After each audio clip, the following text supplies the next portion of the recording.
Hello everyone, welcome back to our channel English Madhyam के platform पे हम editorial based practice exercise solve कर रहे हैं। स्टार्ट करते हैं आज का session with thought of the day, that is experience is not what happens to you, it is how you react to what happens to you. यानी कि आपका एक्सपीरियंस ये नहीं कहता कि आपके साथ कोई परेशानी आ गई तो वो आपका एक्सपीरियंस हो गया, पर उस परेशानी के लिए आपने रिएक्ट कैसे किया, आप कैसे डील करते हैं, ये बताता है कि आपका एक्सपीरियंस क्या है। ठीक है, तो अपनी परेशानियों से निकलने के लिए प्रॉब्लम सॉल्विंग टेक्निक्स इसी तरीके से डेवलप होती हैं। जो भी आपकी परिस्थितियां हैं उनसे निकलने का प्रयास करें, उनके अफसोस में ना बैठें। ठीक है, चलिए स्टार्ट करते हैं। Reading comprehension and practice exercise for SSC CGL main. Canadian Prime Minister Justin Trudeau's startling allegation tying the killing of Canadian Khalistani leader Hardeep Singh Nijjar in June, बोल रहे हैं कैनेडियन प्राइम मिनिस्टर जो हैं Justin Trudeau, उन्होंने बड़े ही संदिग्ध और चौंका देने वाले आरोप लगाए हैं।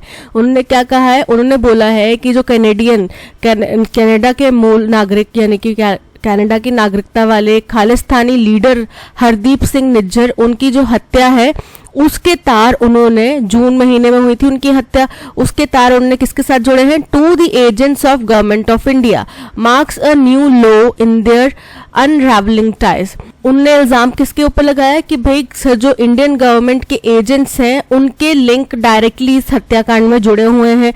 इससे क्या हुआ, जो ऑलरेडी हमारे रिश्ते खराब हो रहे थे वो और निचले स्तर पर पहुंच गए हैं। Mr. Trudeau's acquisition, he said, evidence had been shared with India and also raised in a bilateral meeting with Prime Minister Narendra Modi last weekend। बोल रहे हैं, उन्होंने ये भी आरोप लगाए कि भाई जो इसके एविडेंस हैं वो हिंदुस्तान के साथ ऑलरेडी शेयर कर दिए गए हैं कि हिंदुस्तानी जो एजेंट्स हैं उनके साथ इस हत्याकांड के तार जुड़े हैं। ये उन्होंने सबूत पहले ही इंडियन गवर्नमेंट को सौंप दिए हैं, ऐसा उनका कहना है। और उसके बाद उन्होंने ये भी कहा कि उन्होंने ये कंसर्न जो है, ये बात जो है, जो बायलैटरल मीटिंग हुई प्राइम मिनिस्टर नरेंद्र मोदी के साथ पिछले हफ्ते, तब भी उन्होंने जिक्र करी। पिछले हफ्ते क्या हुआ था? G20 समिट, उसमें कुछ मिनिस्टर्स के साथ में वो इंडिविजुअली भी मिले थे प्राइम मिनिस्टर हमारे, तो उनमें से जब कनाडा के प्राइम मिनिस्टर के साथ में उनकी मीटिंग हुई तो उन्होंने बोला कि हमने उस मीटिंग के दौरान भी हमने ये चीज बताई है। Has set of a chain of events. तो इससे क्या हुआ? इससे काफी सारे चेन ऑफ इवेंट्स यानी कि काफी सारी घटनाओं की श्रृंखला शुरू हो गई। After Canada expelled senior Indian diplomat. अब क्या घटनाएं हुई देखो। पहले क्या किया, कनाडा ने एक इंडियन सीनियर डिप्लोमेट को एक्सपेल कर दिया, निकाल दिया नौकरी से। ठीक है, India summoned the Canadian high commissioner. फिर इंडिया ने वहां के कनाडा के जो हाई कमिश्नर है उनको बुलाया। And expelled Canada station chief for intelligence. और कनाडा का जो स्टेशन चीफ फॉर इंटेलिजेंस थे उनको उन्होंने निकाल दिया ऑन ट्यूसडे, मंगलवार को। ठीक है, तो मतलब आपने ये किया, हमने ये किया, वो एक तरीके से चेन ऑफ इवेंट स्टार्ट हो गया कि इन आरोपों के बाद में ये घटनाक्रम हो रहे हैं। The United States and Australia, partners with Canada in Five Eyes intelligence sharing agreement, have expressed deep concerns over the issue। अब इसी मुद्दे पर क्या हुआ, कनाडा को, जैसे कनाडा के वहाँ के उन्होंने हमारे देश के किसी सरकारी अधिकारी को निकाला, फिर हमारे देश ने उनके देश के किसी सरकारी अधिकारी को निकाला, तो इससे क्या हुआ, यूनाइटेड स्टेट्स ऑफ अमेरिका और ऑस्ट्रेलिया जो कि कनाडा के साथ एक five I's intelligence sharing agreement का हिस्सा है।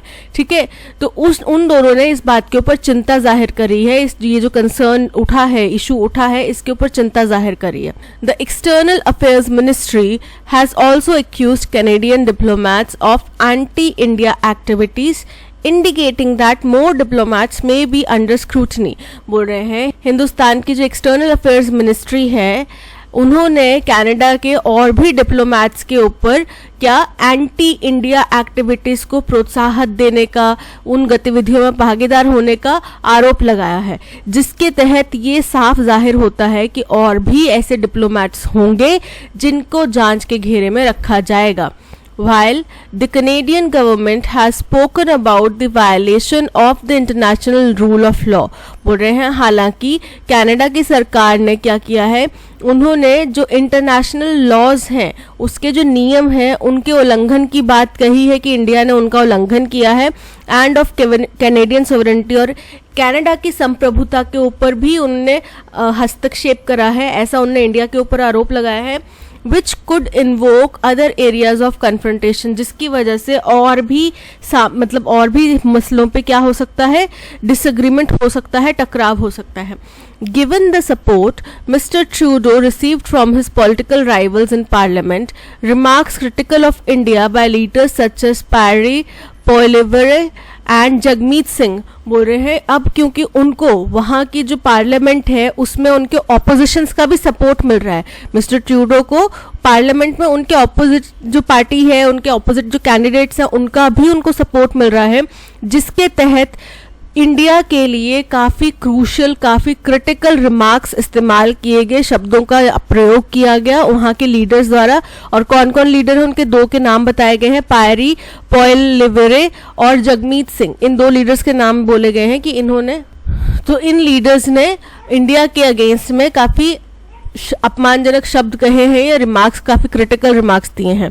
It is also likely that the chill will Outlast this government, ये गवर्नमेंट अगले वोट्स जो होंगे उसके बाद सत्ता में नहीं भी रहती है, कब होंगे, 2025 में होंगे, तो उससे अगर ये सरकार हट भी जाती है, तो अगर ऑपोजिशन पार्टी भी आती है तो भी अमित्रता जो है वो चली रहेगी, ठीक है, वो बरकरार रहेगी।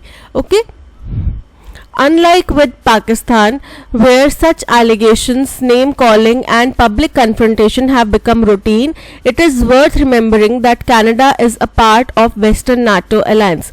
बोल रहे हैं अब पाकिस्तान के अगेंस्ट भी हमारी अमित्रता चल रही है, लेकिन उसके विपरीत जहाँ पे पाकिस्तान के अगेंस्ट में ऐसे आरोप प्रत्यारोप, उनका हमारे ऊपर आरोप लगाना, एक दूसरे को कुछ नाम बुलाना, हमारे और पब्लिक जनता के बीच में मतभेद होना, ये आम बात हो गई है। अब हमारे हिंदुस्तान और पाकिस्तान की तो कॉमन बात हो गई है। लेकिन हमें ये नहीं भूलना चाहिए कि कनाडा जो है वो वेस्टर्न नाटो अलायंस का एक सदस्य है, and home to Indians and Indian origin Canadians, and the impact of the rupture will be felt wider. और ये अब देखो, इंडिया पाकिस्तान का तो ऐसा है कि यहाँ के हिंदुस्तानी वहाँ पे जाके नहीं रह रहे, या वहाँ के पाकिस्तानी यहाँ पर आकर नहीं रह रहे। अब आपको पता है जब पाकिस्तान के साथ में परेशानियाँ हुई थी, तो जो यहाँ पे पाकिस्तानी एक्टर्स वगैरह काम कर रहे थे, सिंगर्स थे, वो सब छोड़ छाड़ के चले गए थे, उनको जाना पड़ा था, राइट, निकाल दिया गया था। तो लेकिन कनाडा के साथ में हमें ये नहीं भूलना चाहिए कि वो वेस्टर्न नाटो अलायंस का पार्ट है, और बहुत सारे हिंदुस्तानी जो है वहाँ जाके बस चुके हैं, वहाँ जाके रह रहे हैं, पढ़ाई कर रहे हैं, काम नौकरी पेशा कर रहे हैं, और इंडियन ओरिजिन के कैनेडियंस भी वहाँ पे रहते हैं। और अगर यहाँ पे रिश्ते खराब होते हैं तो उसका प्रभाव बहुत बड़ा होगा। The first step at such a fraught moment has to be some cold reflection over the next step। अगर भाई पहले कदम पर ही इतना तनावपूर्ण, इतना खराब अगर मोमेंट बन जाता है, इतनी खराब कोई स्थिति आ जाती है पहले कदम पर ही, तो पहला कदम क्या होगा उसको सॉल्व करने का, कि अगले कदम पे हम थोड़ा सा शांत होके, थोड़ा कोल्ड रिफ्लेक्शन, उदासीन यानी कि शांत सा रिफ्लेक्शन वहां पे दें, शांत सा उनको जवाब दे, सोच विचार करें। For mister Trudeau the priority must be to publicly prove his very serious allegations. अब मिस्टर ट्रूडो के लिए तो सबसे बड़ी जिम्मेदारी ये हो जाती है कि जो उन्होंने इतने गंभीर आरोप लगाए हैं वो पब्लिकली उन आरोपों को साबित कर पाए, ठीक है, और admit he is unable to, या फिर वो मान ले कि भाई उन्होंने गलत आरोप लगाए थे और वो साबित नहीं कर सकते इन आरोपों को, ठीक है। India's assertions over Canadian safe havens for India separatist violent Khalistani groups have already been proven by many incidents। बोल रहे हैं कि इंडिया ने तो दावा किया है कि कनाडा जो है वो एक सेफ हेवन है। सेफ हेवन मतलब एक सुरक्षित स्थान है, सुरक्षित जगह है जहाँ पे एंटी इंडिया वाले जो सेपरेटिस्ट हैं या वायलेंट खालिस्तानी ग्रुप्स के समर्थक हैं वो सब वहाँ पे जाके बसते हैं। ये इंडिया पहले ही साबित कर चुका है या पहले ही दावा कर चुका है, प्रूवन मैंने, और इसके बहुत सारे इंसिडेंट्स भी उन्होंने सबूत दिए हैं। Beginning from the early 1980s to more recent targeting of Indian diplomats and Indian community centres. और इसकी शुरुआत 1980 से होती है, जब हमने सबूत भी दिए थे कि भाई, और कई ऐसे इंसिडेंट्स हुए थे जिनसे बात साबित हो गई थी कि एंटी इंडिया सेपरेटिस्ट जो हैं कनाडा जाके रह रहे हैं, खालिस्तानी समर्थक जो हैं वो कनाडा जाके रह रहे हैं। और उसके बाद में अब जो रीसेंट टारगेट किया जा रहा है इंडियन डिप्लोमेट्स को या इंडियन कम्युनिटी सेंटर्स को, ये बातें भी इस बात को साबित करती हैं। That Nijjar, chief of the Khalistan Tiger Force, he was wanted in India, accused of being behind terror operations in Punjab in the 1990s and had an Interpol Red Corner notice। बोल रहे हैं कि निज्जर, जिनकी मौत का इल्ज़ाम लगाया गया है इंडियन डिप्लोमेट्स के साथ में या इंडियन एजेंट्स के साथ में, तो वो जो निज्जर हैं जो कि चीफ हैं, किसके, खालिस्तान टाइगर फोर्स के चीफ हैं, वो इंडिया में वांटेड क्रिमिनल थे। ठीक है, इसके अलावा इंडिया में पंजाब में कुछ टेरर एक्टिविटीज हुई, टेरर ऑपरेशंस हुए 1990s के दौर में, उसके पीछे भी उनका हाथ माना जाता है। इसके अलावा इंटरपोल द्वारा उनको रेड कॉर्नर नोटिस भी जारी था। रेड कॉर्नर नोटिस का मतलब होता है कि वो किसी भी देश में पाए जाएं, पकड़े जाएं, उनको इमीडिएटली अरेस्ट किया जाए, अनलेस दूसरे देश जिसमें वो वहां पे वांटेड है वो देश आके उनको अरेस्ट ना कर ले, उनसे मतलब उनको ले ना ले वहां से, तब तक वहां की देश की पुलिस का जिम्मेदारी है कि वो उनको पकड़ के रखे। तो जो निज्जर हैं उनके अगेंस्ट भी ऐसा इंटरपोल का नोटिस जारी था। वॉज अ कैनेडियन सिटीजन, और वो कनाडा के सिटीजन थे, और यही बात अपने आप में साबित कर देती है कि कनाडा जो है वो सेफ हेवन है ऐसे लोगों के लिए। New Delhi must also consider how it wishes to proceed on its ties with Canada. अब हमारी भारत सरकार को भी ये सोचना चाहिए कि भाई हम अब आगे अपने कनाडा के साथ में रिश्तों को कैसे लेकर जाना चाहते हैं। क्या हम उनमें सुधार करना चाहते हैं, क्या हम उनमें कोई ढील बरत सकते हैं, या कुछ गंभीर कड़ा रुख जैसे पाकिस्तान के अगेंस्ट में हमने अपनाया है वैसा ही अपनाना चाहते हैं, चाइना के अगेंस्ट में जैसे हमने कड़ा रुख अपनाया है वैसा ही करना चाहते हैं। तो ये इंडियन गवर्नमेंट को सोचना होगा। The government had hailed Prime Minister Narendra मोदी's visit to Canada in 2015। अब प्राइम मिनिस्टर नरेंद्र मोदी की जो कनाडा में विजिट थी 2015 में, उसकी बहुत प्रशंसा की गई थी। हेल मतलब प्रशंसा करना। The first bilateral visit by Indian prime minister since 1973, जो कि इंडिया के किसी भी प्रधानमंत्री की 1973 से लेके अब तक की पहली विजिट थी। ठीक है, with the assumption that decades of mistrust over the Khalistan issue could be brushed aside, जिसमें कि ये उनको अनुमान था या ये उन्होंने अज्यूम किया था, माना था कि इस विजिट से क्या होगा, जो सदियों से एक संदेह का, एक सस्पिशन का, डाउट का रिश्ता है कनाडा और इंडिया के बीच में due to Khalistan issue, Khalistan के मसले की वजह से, तो उसको हम लोग दरकिनार कर सकते हैं, उसको इग्नोर करके बाकी रिश्तों को सुधार सकते हैं। जैसा कि चाइना ने स्टेटमेंट दिया ना कि भाई बॉर्डर इशू को साइड रखो, बाकी रिलेशंस को सुधारो, बॉर्डर इशू तो अलग मसला है। तो वैसे हम इस मामले में भी कर सकते हैं, ऐसा उन्होंने सोचा। Earlier this year India and Canada attempted another reset with visits by Canadian Foreign Minister Melanie Joly and fast-tracking free trade talks।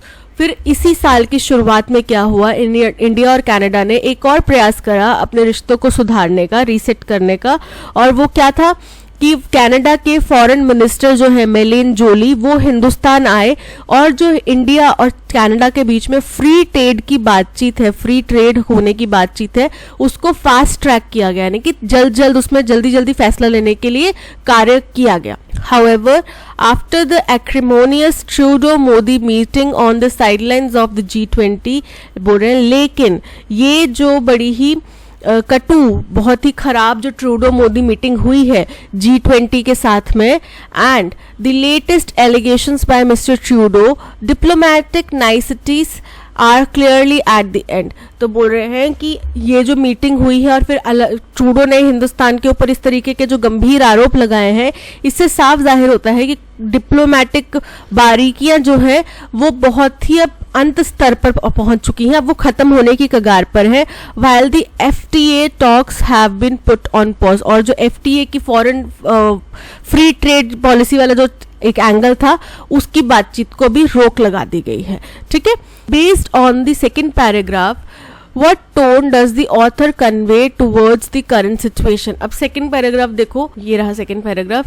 यहाँ पे क्या बताया गया कि उन्होंने क्या क्या आरोप लगाए हमारे ऊपर, ये बताया गया। फिर उन्होंने बोला कि हमने उनको किस तरीके से सपोर्ट, उनको उनकी पॉलिटिकल पार्टीज का भी सपोर्ट मिल रहा है, और ये सब चीजें बताई गई। तो कैसा होगा, चलिए ऑप्शंस में देखते हैं।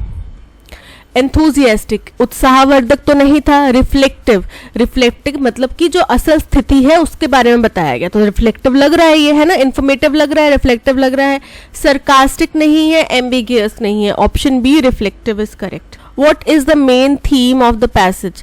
The significance of the Five Eyes Intelligence Sharing Agreement. ये तो मुख्य थीम नहीं है ना पैसेज की।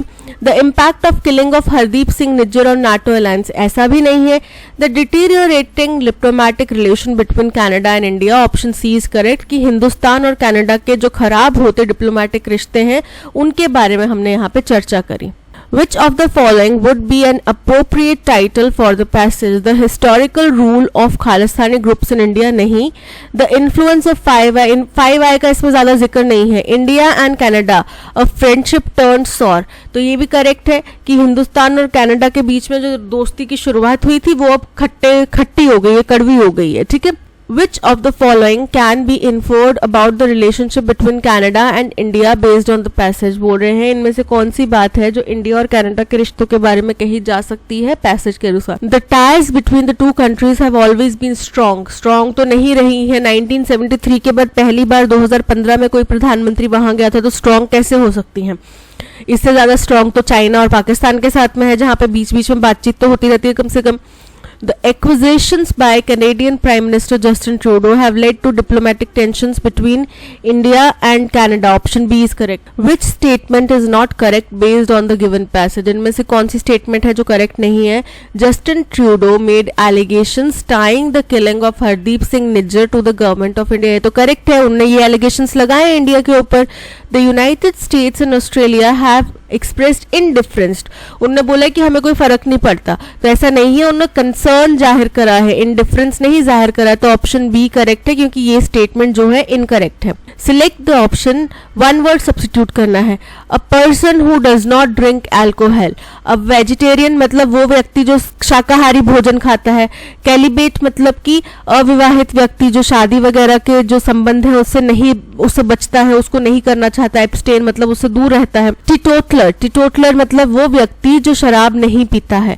और एब्सटेन मतलब खुद को बचा के रखना, खुद को रोकना किसी चीज को करने से, तो यहाँ पे option C teetotaller is correct. Shiva, अब हमें ये क्या एक स्टेटमेंट है जिसको हमें एक्टिव वॉइस में कन्वर्ट करना है। Describe how will you tell your parents that Suraj is loved by Shiva. तो शिवा हमारा क्या हो गया, सब्जेक्ट हो गया। अब क्या कर रहे हैं, इज लव मतलब उसे करता है शिवा लव्स किसको, ऑब्जेक्ट क्या होगा, सूरज, ठीक है। Shiva loves Suraj, Shiva is being loving नहीं होगा, Suraj love Shiva love Suraj, option C is correct. Incorrectly spelled word believe, BELIEVE correct है। ऑडिबल, बिलीव मतलब विश्वास, ऑडिबल मतलब जो सुनाई दे सके। थ्रोट मतलब गला, ये भी करेक्ट है।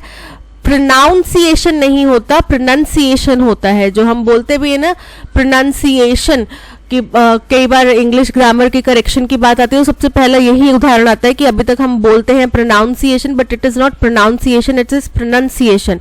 सो स्पेलिंग क्या होते हैं, PRONUNCIATION, pronunciation. Option D is correct because the spelling are incorrect. Confronted the journalist with the evidence, antonym बताना है, तो कन्फ्रंटेड मतलब कि उनसे सामना किया। अब सामना नहीं किया तो क्या किया होगा, अवॉइड किया होगा, जाहिर सी बात है। रेजिस्टेड मतलब रोका, अवॉइड मतलब नजरअंदाज किया, चैलेंज मतलब कि वही कन्फ्रंटेड ही एक तरीके से आपने उनको चुनौती दी, और एनकाउंटर्ड मतलब सामना किया, तो यहाँ पे option be avoided is correct. The better you know someone the less you like him, appropriate idiom बताना है इसके लिए, ये जो मीनिंग है इसके लिए अप्रोप्रिएट ईडियम बताना है कि आप किसी व्यक्ति को जितना ज्यादा जानने लगते हैं उतना ही ज्यादा आप उनसे नफरत करने लगते हैं, उतना ही ज्यादा आप उनको नापसंद करने लगते हैं। Save for a rainy day, spill the beans, the elephant. Save for a rainy day का मतलब होता है मुश्किल समय के लिए बचा के रखना। स्पिल द बीन्स मतलब कि सीक्रेट या कोई भी भेद है वो उजागर कर देना। The elephant in the room, इसका मतलब होता है कि कोई बहुत बड़ी परेशानी जो कि ऑलरेडी है बट उसके बारे में चर्चा नहीं की जा रही है। फेमिलियरिटी ब्रीड्स कंटेम्प्ट, यानी कि जितना जानते हैं उतना ही आप उनसे नापसंद करते हैं। So option D familiarity breeds contempt is correct. We spend more of our energy harping on what is lacking and blaming people or systems rather than counting our blessings. बोल रहे हैं हम ज़्यादा सर अपना समय और एनर्जी जो है वो इस बात का गाना गाने में निकाल देते हैं कि भाई हमारे पास किस चीज़ की कमी है, या फलाने बंदे की वजह से ये सब चीज़ें, ये सब परेशानियां हुई, या सिस्टम कितना ख़राब है ना. कई बार तो हम भगवान की कार्य प्रणाली के ऊपर भी सवाल उठा रहे होते हैं कि भगवान का सिस्टम ही ठीक नहीं है, ऐसे नहीं होना चाहिए. तो ये क्या है कि हम अपना टाइम एंड एनर्जी वेस्ट करें रादर दैन, बजाय कि इसके कि हमें क्या क्या अच्छी चीज़ें मिली हैं, क्या क्या हमारी ब्लेसिंग्स हैं उनके. Gratitude is not just an expression of thanks, it's a mindset that has the power to reshape our perspectives. बोल रहे हैं ग्रैटिट्यूड यानी कि धन्यवाद देने की जो बात है वो केवल कोई एक्सप्रेशन नहीं है कि आपने किसी को थैंक यू बोल दिया, या आप किसी के कृतज्ञ हैं तो आपने उसको थैंक यू बोल दिया. ये वो चीज़ नहीं है. ये एक माइंडसेट है कि आप हर चीज़ के प्रति कृतज्ञ रहें, आप हर चीज़ को धन्यवाद की नज़रों से देखें, जिससे कि क्या होता है आपका नज़रिया जो है चीज़ों के प्रति, पावर के प्रति, हर चीज़ के प्रति आपका जो नज़रिया है वो चेंज हो जाता है. Boost our wellbeing. और जब आपके माइंड में इतनी टेंशन रहेगी नहीं, आपको किसी के ऊपर गुस्सा ही नहीं होगा, आप हर किसी का धन्यवाद कर रहे होंगे. आप अगर खुद को सिर्फ एक देह समझ रहे हैं कि भगवान दे रहा है, जो दे रहा है भगवान कर रहा है जो कर रहा है, तो आपको ज़्यादा टेंशन नहीं होगी. जिससे क्या होगा, आपका वेलबींग, आपकी हेल्थ अच्छी होगी, आपके रिलेशनशिप्स अच्छे होंगे, हर चीज़ आपकी अच्छी होगी. Gratitude can be a powerful force for sowing the seeds of contentment. Gratitude जो है वो एक बहुत ही पावरफुल तरीका है, पावरफुल जरिया है, जिसके जरिए आप जो है कंटेंटमेंट के बीज बो सकते हैं, यानी कि सेटिस्फैक्शन और हैप्पीनेस के बीज बो सकते हैं. In a rush to achieve more, acquire more and outdo others in a no holds bar competitive world. बोल रहे हैं कि इतनी जल्दबाजी में, क्योंकि हम रश में हैं कि हम ज़्यादा कुछ अचीव करें, ज़्यादा हासिल करें और दूसरा कोई व्यक्ति हम उससे आगे निकल जाएं. In a no holds barred. No holds barred मतलब होता है कि एक ऐसे कंपटीशन में जिसमें कोई लिमिट नहीं है, जिसमें कोई रूल्स नहीं है, कि भाई कोई लिमिट नहीं है, आप जो चाहे इस्तेमाल करना चाहें. बोलते हैं ना everything is fair in love and war. तो वैसी वाली स्थिति है कि आप कुछ भी करिए बट आप आगे निकलिए. इस होड़ में क्या होता है, the simple yet profound practice of gratitude often finds itself taking a back seat. तो बहुत ही साधारण सा तरीका है एक ग्रैटिट्यूड की प्रैक्टिस करना, वो हमेशा क्या होता है फिर बैक सीट पर चले जाते हैं, क्योंकि हम इस होड़ में लगे कि हमें फलाने बंदे से आगे निकलना है, आज मेरे पास 10 लाख है, कल मुझे 50 लाख कमाने हैं. तो इन सब चीज़ों के ज़रिए हम क्या है ग्रैटिट्यूड, भगवान का शुक्रिया करना, अपने आप का शुक्रिया करना, अपने प्रति, दूसरों के प्रति, आसपास के जीव जंतुओं के प्रति शुक्रिया करना, वो सब भूल जाते हैं. ठीक है, तो चलिए स्टार्ट करते हैं. देखो अब ये हो गया. अब यहाँ से हमें क्या चीज़ पता चल रही है कि एक जहाँ पे ग्रैटिट्यूड की शुरुआत की गई है स्टेटमेंट की, वो कहाँ से आ रही है. तो सबसे पहले यहाँ पे ग्रैटिट्यूड का जिक्र आता है एस स्टेटमेंट में, जो कि एक बेसिक स्टेटमेंट भी है कि हम ग्रैटिट्यूड को कैसे भूलते जा रहे हैं. ठीक है, तो ये हमारा इंट्रोडक्टरी स्टेटमेंट हो जाएगा फर्स्ट. ओके, तो फर्स्ट एस स्टेटमेंट कहाँ कहाँ पर आ रहा है, ऑप्शन सी और ऑप्शन डी में. पी में पी आ रहा है, बी में बी और ए में पी आ रहा है, तो इसको एलिमिनेट कर दो. ठीक है, एस हमारा फर्स्ट स्टेटमेंट आ गया. इसके बाद में फिर ग्रैटिट्यूड क्या चीज़ है उसके बारे में बताया कि ग्रैटिट्यूड केवल धन्यवाद करने का एक जरिया नहीं है, वो एक माइंडसेट है. तो ये हो गया सेकंड पॉइंट. थर्ड पॉइंट हो जाता है जहाँ पे बात करी जाती है कि हम ज़्यादातर टाइम जो है वो कंप्लेन करने में, आरोप प्रत्यारोप में लगा देते हैं instead of counting our blessings. ठीक है, और इसी माइंडसेट की बात की गई कि अगर आप ग्रैटिट्यूड में रहेंगे तो आप अपनी ब्लेसिंग्स काउंट करेंगे, क्या कमी रह गई है, क्या गलत हुआ है, उन चीज़ों के ऊपर ज़्यादा ध्यान नहीं देंगे. और इसी को चेंज करने का ग्रैटिट्यूड जो है एक बहुत बड़ा जरिया बन सकता है. ठीक है, so SQPR option D is correct. The city of Chennai wakes up to announcements. City of Chennai जो है वहाँ पे सुबह की शुरुआत हुई कुछ अनाउंसमेंट्स के साथ में. अब इनकम्प्लीट है statement. On television, magazines and newspapers of sales, discounts and bargains. तो कहाँ पे न्यूज़पेपर, टेलीविजन और मैगजीन्स में किस चीज़ की अनाउंसमेंट्स हुई, सेल, डिस्काउंट और बार्गेन्स की. कम आदि, it's festive time in Tamil Nadu. कोई किसी व्यक्ति को बोल रहा है कि कम आदि, अभी त्योहारों की शुरुआत हो गई है तमिलनाडु में. The people naturally look for sizeable tempting reductions in prices of electronic goods, textiles and so on. अब त्योहारों का टाइम है तो जाहिर सी बात है लोग क्या ढूंढ रहे होंगे कि भाई कुछ ना कुछ डिस्काउंट कहीं पे मिल जाए हमें, है ना, कुछ ना कुछ अच्छा रेट पे हमें चीज़ें मिल जाएं, कम रेट पे मिल जाएं अच्छी चीज़ें। तो फर्स्ट स्टेटमेंट हो गया जहाँ पे कोई व्यक्ति किसी को बोल रहा है कि कम आदि अभी तमिलनाडु में त्योहारों की शुरुआत हो जाएगी, ये हो गया फर्स्ट स्टेटमेंट। फिर बोला कि चेन्नई का जो शहर है वो अनाउंसमेंट्स के साथ में उठेगा, किस चीज़ की अनाउंसमेंट, टीवी मैगजीन सब चीज़ों के ऊपर डिस्काउंट और बार्गेन की अनाउंसमेंट, क्योंकि लोग जाहिर तौर पे अच्छी क्वांटिटी कम दामों पे मिलने की आस लगाते हैं। ठीक है, तो ये हो गया फोर्थ पॉइंट। तो हमारा अरेंजमेंट क्या बन रहा है, RPQS option A is correct.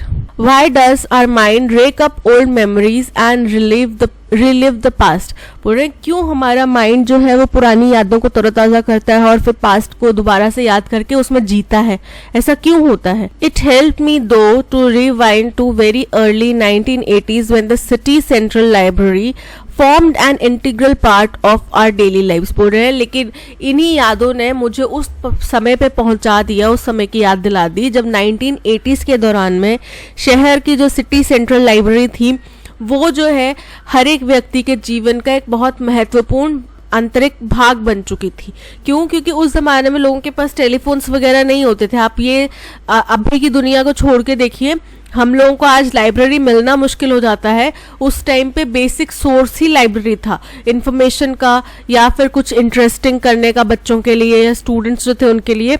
और हम लोग आज हर चीज़ अपने फ़ोन पे एक क्लिक में हर चीज़ देख रहे हैं, लेकिन उस दौरान में ऐसा नहीं था। उस दौरान में आपको इतिहास पढ़ना है तो आपको लाइब्रेरी जाके बुक लेकर आनी पड़ेगी। हर बुक इतनी अफोर्डेबल नहीं होती थी, लोगों की इनकम्स इतनी ज़्यादा नहीं होती थी कि वो हर बुक खुद खरीद सके, तो लाइब्रेरी से बोरो करवाई और वापस वहाँ पे रिटर्न कर दी, ये काम रहता था। और इससे क्या है, एक बैलेंस भी बना रहता था, घर में बहुत ज़्यादा कबाड़ भी इकट्ठा नहीं होता था। अब किताबें कबाड़ नहीं होती, बट जब आप उसको एक बार पढ़ के वापस नहीं पढ़ेंगे तो वो आपकी किसी यूज की नहीं रहेगी। फिर आप उसको क्या करते हैं, रद्दी वाले को दे देते हैं, थोड़े टाइम बाद, साल डेढ़ साल बाद रद्दी वाले को दे देते हैं। तो वो चीज़ से भी लोग बचे रहते थे। Membership in these libraries and borrowing books from there was indeed a boon. और बोल रहे उस समय पे वाकई में इन लाइब्रेरीज की मेंबरशिप लेना और वहाँ से किताबें बोरो करना ये बहुत ही बड़े पैमाने पे बहुत ही ज़्यादा हुआ करता था। बून मतलब ज़्यादा स्तर पे होता था। Some of us in our late teens then indulged in reading mystery books। बोल रहे उस समय पे हम लोग जो अपने टीन्स में थे, लेट टीन्स यानी कि 16, 17, 18, 19 इस एज में थे, हम लोगों को मिस्ट्री बुक्स पढ़ना बड़ा इंटरेस्टिंग लगता था। हम लोग ज़्यादातर समय उसमें व्यतीत करते थे। New books then were not purchased unlike today. तो आज के समय के अनुसार हम लोग जैसे आज कोई भी नई बुक आई अमेजोन पे ऑर्डर कर दो, 4 दिन में घर पे पहुंच जाएगी, या फिर पढ़नी है तो उसको किंडल वर्जन उसका ले लो, जो मर्जी आपको सही लगे। पर उस टाइम पे ऐसा नहीं था। तो उस टाइम पे नई किताबें नहीं खरीदी जा सकती थी because they were not easily available और अफोर्डेबल, क्योंकि ना तो अफोर्डेबल होती थी या फिर इजीली मिलती नहीं थी। तो इन्हीं लाइब्रेरीज का सहारा लिया जाता था। अब फर्स्ट तो ये हो गया कि भाई मुझे समझ में नहीं आता कि लोग क्यों मेमोरीज को ताज़ा करते हैं। फिर उन्होंने बोला कि इसी बात को छेड़ते हैं, उनको अपनी कुछ मेमोरी याद आ गई 1980s के टाइम की। फिर उन्होंने बोला कि उस टाइम पे सेंट्रल लाइब्रेरी जो है मुख्य पार्ट था। क्यों था? क्योंकि हम में से जो ज़्यादातर लोग अपने लेट टीन्स में थे वो बुक्स पढ़ने में इंटरेस्टेड थे और उस टाइम पे बुक्स खरीदी जाना इतना आसान काम नहीं था। ये हो गया थर्ड। और फोर्थ हो गया कि फिर इन्हीं लाइब्रेरीज की मेंबरशिप और वहाँ से किताबें लेना यही उस टाइम पे प्रचलन में था। सो PQSR हमारा अरेंजमेंट है। PQSR option D is correct. And all against the backdrop of climate crisis driving the extreme weather events that are occurring more frequently and with greater intensity। और बोल रहे और सब कुछ जो है वो क्लाइमेट क्राइसिस के बैकड्रॉप के समकक्ष चल रहा है, जिसमें कि क्या हुआ कि एक्सट्रीम वेदर इवेंट्स यानी कि बहुत ज़्यादा चेंज हो रहा है वेदर के अंदर और आर अकरिंग मोर फ्रिक्वेंटली, और इस तरीके की स्थितियां जो हैं वो ज़्यादा हो रही हैं। ठीक है, इस साल इतनी बारिशें, हिमाचल में इतनी तबाही मची, कितना नुकसान हुआ, और कई जगह ऐसी हैं जहाँ पे बारिश हुई नहीं तो सूखा पड़ गया, और अब फिर से यूपी वगैरह वाली साइड में इतनी ज़्यादा बारिश की बाढ़ की स्थिति बनी हुई है, बाढ़ आ भी चुकी है कई जगहों पे। तो ये सब क्या है, एक्सट्रीम वेदर इवेंट्स है, क्योंकि इस टाइम पे नहीं एक्सपेक्ट किया जाता कि बारिश होगी, या फिर इस तरीके से एक ही साथ में इतनी सारी बारिश एक्सपेक्ट नहीं की जाती, बट ये हो रही है। और इनकी जो फ्रीक्वेंसी है यानी कि कितने स्तर पर वो हो रही है वो भी बढ़ गया है। एंड विद ग्रेटर इंटेंसिटी, और उनका प्रभाव भी बहुत ज़्यादा हो गया है। As leaders underscored at the G20 summit in New Delhi on September 10 ahead of the United Nations General Assembly SDG sustainable development goals summit in New York next week. बोल रहे हैं कि जैसे ही G20 समिट हुआ नई दिल्ली में, कब 10 सितंबर को, वहां पे लीडर्स ने इस बात को हाईलाइट करा, रेखांकित करा क्या, और ये बात किसके शुरुआत में किससे पहले हुई, यूनाइटेड नेशंस जनरल असेंबली की सस्टेनेबल डेवलपमेंट गोल्स की एक मीटिंग होने वाली, उससे पहले हुआ। और ये मीटिंग कहाँ होगी, न्यूयॉर्क में होगी अगले हफ्ते। The world stands at a critical junction, तो अब जो दुनिया है वो बहुत ही एक क्रूशियल पॉइंट पे, क्रिटिकल पॉइंट पे खड़ी है।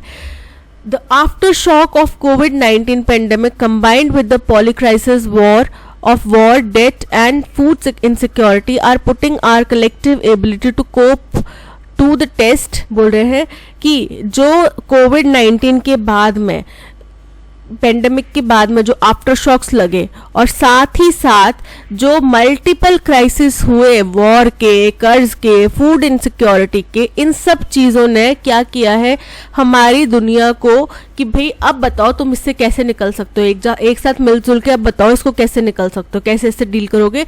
वो एक तरीके से हमारी दुनिया का टेस्ट ले रहा है कि हम कलेक्टिवली एक साथ मिल के हमारी कितनी काबिलियत है कि हम इन परेशानियों से कैसे निकल सकते हैं। Risk are being created faster than they are being reduce. बोल रहे हैं रिस्क जो है वो बहुत तेजी से बन रहे हैं, और इतनी तेजी से बन रहे हैं जितनी तेजी से वो कम नहीं हो रहे। ठीक है, तो फर्स्ट तो हमारा हो गया जहाँ पे G20 समिट की बात की गई और इन क्रिटिकल जंक्चर पे दुनिया आ खड़ी हुई है, इसकी बात की गई। फिर कैसे है क्रिटिकल जंक्चर पे कि जो रिस्क है वो बहुत तेजी से बढ़ रहे हैं, बट उनकी कम होने की स्पीड बहुत कम है। ठीक है, ये बोला जा रहा है सेकेंड पॉइंट। फिर बोला गया कि क्या हुआ, कोविड-19 और इन सब चीज़ों के आफ्टर शॉक की वजह से हमारी दुनिया टेस्ट पे है, और इसी के साथ में क्या हो रहा है, क्लाइमेट क्राइसिस की भी परिस्थितियां हमें झेलनी पड़ रही हैं। ठीक है, तो ये हो गया थर्ड पॉइंट, और थर्ड पॉइंट को कंप्लीट करता है, आर को कंप्लीट करता है फोर्थ पॉइंट जो कि है पी पॉइंट। तो हमारा अरेंजमेंट क्या बन रहा है, QSRP, option C is correct. I believed that I was an all powerful immortal that nothing could hurt me, phase me। बोल रहे हैं कि मुझे ये विश्वास था, मैं इस बात में मानता था कि मैं बहुत ही पावरफुल और इमॉर्टल हूँ। इमॉर्टल मतलब ऐसा व्यक्ति जो मर नहीं सकता। ठीक है, मैं इमॉर्टल हूँ और कोई भी चीज़ मुझे हर्ट नहीं कर सकती, मुझे तकलीफ नहीं दे सकती। The concept of immortality fascinated me as a child. अब अपने बचपन की बात बता रहे हैं कि मुझे इमॉर्टैलिटी का यानी कि अमृत मतलब अमर होने का जो एक कंसेप्ट है वो मुझे बड़ा ही प्रभावित करता था, फैसिनेट करता था बचपन से। What all these people around me refer to as death, it could never touch me or the people who I love. बोल रहे हैं ये जो सारे लोग आसपास में मेरे जितने भी लोग हैं, ये सब जो मौत को समझते हैं, जिसको ये मौत का नाम देते हैं, वो कभी मुझे छू नहीं सकती, या फिर मेरे जो प्रियजन हैं जिनसे मैं प्यार करता हूँ उनको कभी छू नहीं सकती। All of them were simply immune from it। बोल रहे हैं और वो सभी मतलब जिनसे मैं प्यार करता हूँ, वो लोग जिनको मैं चाहता हूँ कि ना मरे, वो सब लोग जो है वो मृत्यु के लिए इम्यून है, यानी कि वो अमर है। Fed on mythological movies and stories before I even began to comprehend, I harbored several fantastic notions about life। बोल रहे हैं क्योंकि मैं मैथोलॉजिकल मूवीज, पुराने ज़माने में यही होती थी, मैथोलॉजिकल मूवीज़, या फिर क्लास में रामायण महाभारत सिखाया जाता था, टीवी पर आती थी। तो बोल रहे इन सब चीज़ों को कंज्यूम करते करते, देखते देखते, जबकि मेरे को इन सब चीज़ों का मतलब भी पता नहीं था, तब से मैं इन चीज़ों को देख रहा हूँ, तो मेरे दिमाग में, मेरे मन में एक फैंटास्टिक नोशन यानी कि एक फैंटास्टिक नज़रिया बन गया लाइफ के बारे में। मैंने एक बना लिया नज़रिया, और वो क्या था कि मैं मानता था कि मैं इमॉर्टल हूँ, मेरे में इतनी ताकत है कि मैं इमॉर्टल हूँ और कोई भी चीज़ जो है ये मुझे चेंज हर्ट नहीं कर सकती। तो फर्स्ट हमारा ये हो गया कि the concept of immortality fascinated, क्योंकि वो अपने बचपन की बात बता रहे हैं ना कि जब मैं समझ भी नहीं सकता था तब से मुझे ये चीज़ें अच्छी लगती हैं। तो फर्स्ट ये हो गया कि कोई व्यक्ति है जो अपने बचपन की बात बता रहा है कि मुझे बचपन से ही इमॉर्टैलिटी का कंसेप्ट बड़ा ही फैसिनेटिंग लगता था, रोचक लगता था। फिर आ गया एस पॉइंट, जहाँ पे उन्होंने इसी बारे में बताया कि भाई क्योंकि मैं इतनी सारी मूवीज़ देखता था, घर पे बात होती थी और कंज्यूम किसी ना किसी तरीके से इस तरीके की चीज़ें मैं कंज्यूम करता था, और जबकि मेरे को इन चीज़ों की समझ भी नहीं थी, तब भी तो मैंने अपनी लाइफ के बारे में एक बड़ा ही नज़रिया अलग सा बना लिया। फिर वो क्या नज़रिया बनाया? वो ये नज़रिया बनाया है कि मुझे लगता था कि मैं इमॉर्टल हूँ और जिस चीज़ को लोग डेथ का नाम देते हैं वो मुझे कभी छू भी नहीं सकती। ठीक है, तो अरेंजमेंट बन रहा है QSPR। QSPR option A is correct. The centre is monitoring capital expenditure bye states. बोल रहे हैं सेंटर जो है वो स्टेट्स द्वारा कितना कैपिटल एक्सपेंड यानी कितना मनी जो है वो एक्सपेंड किया जा रहा है उसके ऊपर नजर रख रहे हैं। Vital stakeholders in reviving private investment in the economy on evidence of flagging capacity. और किस किस चीज़ की जांच कर रहा है?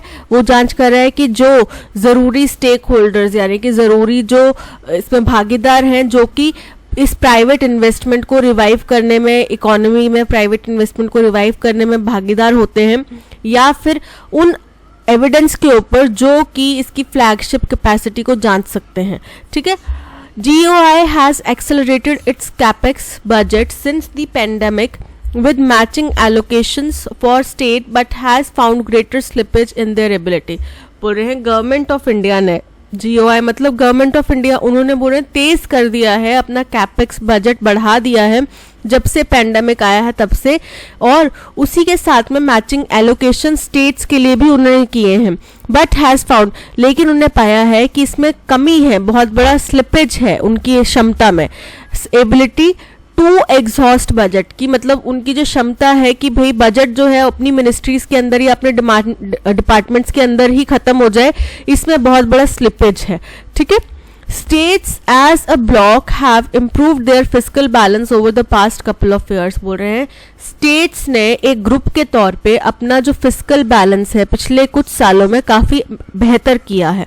However, individual performance is diverse, लेकिन हर एक स्टेट की अगर इंडिविजुअल परफॉर्मेंस देखें तो किसी स्टेट ने बहुत अच्छा किया है, किसी स्टेट ने बहुत खराब किया, लेकिन एज अ ग्रुप अगर देखें तो उनने काफ़ी अच्छा परफॉर्म किया, मतलब एवरेज काफ़ी अच्छा है। बट इंडिविजुअल सब्जेक्ट वाइज या इंडिविजुअल स्टेट वाइज उनकी परफॉर्मेंस देखें तो किसी की ज़्यादा अच्छी, किसी की कम अच्छी, किसी फैक्टर में कोई एक स्टेट ज़्यादा अच्छा है, दूसरे फैक्टर में कम अच्छा है, ऐसा चल रहा है।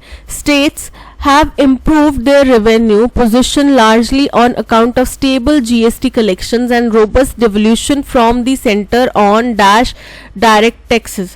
बोल रहे हैं स्टेट्स ने क्या किया है, स्टेट्स ने अपना जो रेवेन्यू का स्तर है यानी कि आज वो कितना रेवेन्यू कलेक्ट कर पा रहे हैं इसको उन्होंने सही किया है।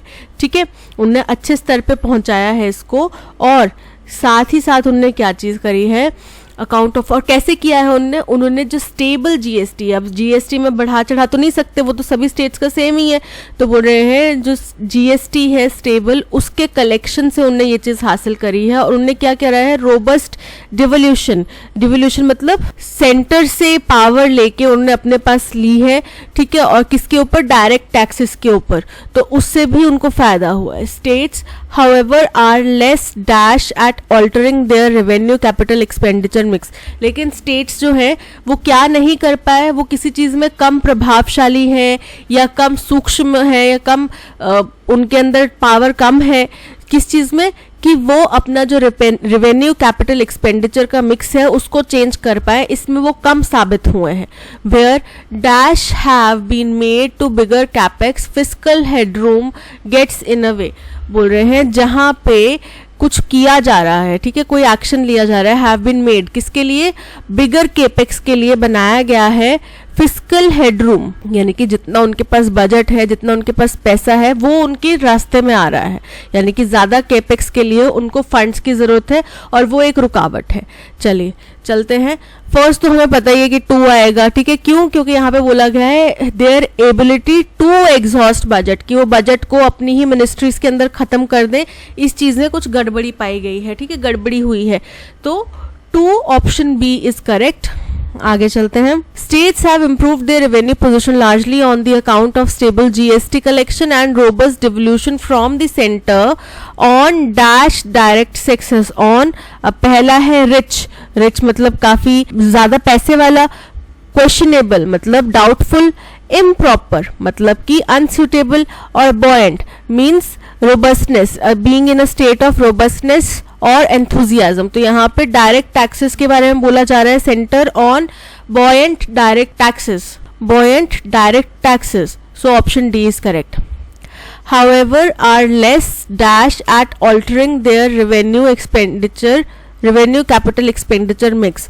तो पहला है नी जर्क का मतलब होता है तुरंत या बिना सोचे प्रक्रिया करना, प्रतिक्रिया करना.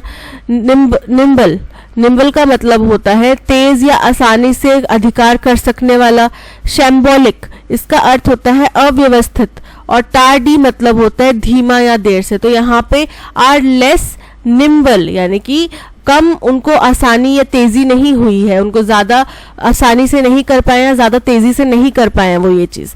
सो option B nimble is correct. Where dash have been made to bigger capex. Pocket मतलब क्या हुआ? जेब.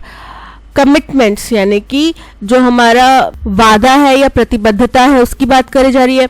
अपहेवल मतलब है अचानक और गहरा परिवर्तन. और क्वालिटी मतलब है गुणवत्ता. तो यहाँ पे कमिटमेंट्स की बात बोली जा रही है. Where commitments have been made to bigger capex यानी कि हमने बोला तो है कि हम ज्यादा केपेक्स देंगे, लेकिन कैपिटल एक्सपेंडिचर करेंगे, लेकिन हमारे लिए फाइनेंस जो है वो रास्ते की रुकावट हो सकता है. He did not stop until it was remarked that he was speaking at length about trivial things. बोल रहे हैं वो तब तक नहीं रुका जब तक कि उसको बोला नहीं गया कि भाई आप जरूरत से ज्यादा चीज, छोटी छोटी चीजों को जरूरत से ज्यादा बढ़ा के बोल रहे हैं. ठीक है, तो फर्स्ट है ट्विटरिंग. ट्विटरिंग मतलब होता है किसी चीज के चहचहाना. राइटिंग मतलब लिखना. रैम्बलिंग मतलब बड़बड़ाना. और लिटरिंग मतलब कूड़ा करना. तो यहाँ पे ऑब्वियसली बात है वो बड़बड़ा रहा है, अननेसेसरी चीजों के बारे में बोल रहा है. So option C rambling is correct. That's all. आज के सेशन में इतना ही. इस सेशन की पीडीएफ और ऑडियो एक्सप्लेनेशन आपको टेलीग्राम चैनल पे मिल जाएगी. अगर कंटेंट पसंद आया हो तो लाइक, शेयर और सब्सक्राइब जरूर कीजिएगा. मिलते हैं नेक्स्ट सेशन में. Till then keep learning and keep practising. Bye bye.